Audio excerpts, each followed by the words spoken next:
Let me show you my everyday makeup look for this summer. প্রথমে আমি এখানে একটা টোনার অ্যাপ্লাই করে নেবো যাতে রিফ্রেশিং লাগে সারাদিন। অ্যান্ড সানস্ক্রিন অবশ্যই প্রথমে মেকআপ স্টেপ স্টার্ট করার আগে প্রথমে ভালো করে একটা সানস্ক্রিন ইউজ করে নেবো। এখানে আমি আনড্রাই সানস্ক্রিন ইউজ করছি। যেহেতু আমার ফেসটা ড্রাই, আমি চাইবো যাতে গ্লো একটা বেস তৈরি হয়। দেন কোনো রকম ফাউন্ডেশন এখানে ইউজ করবো না, পুরো ব্যাপারটাকে আমি কনসিলার দিয়ে কভার আপ করবো যেখানে যেখানে পিগমেন্টেশন রয়েছে।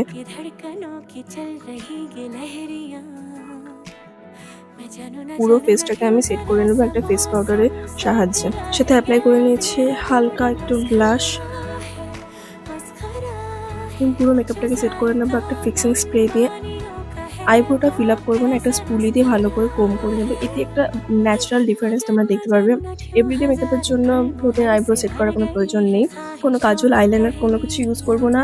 জাস্ট একটা স্মোকি এফেক্ট দেওয়ার জন্য আইলিডের লাস্টের পার্টটা আমি একটু স্মোক আউট করে নেবো একটা ডার্ক ব্রাউন আইশ্যাডো দিয়ে।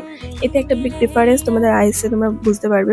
দেন একটা নিউড কালার লিপস্টিক এখানে ইউজ করছি, দুটো শেড দিয়ে এখানে লিপস্টিকটা আমি এখানে ইউজ করে নিয়েছি। আর পুরো লিপস্টিকটা আমি সেট করে নেবো একটা ফেস পাউডার দিয়ে।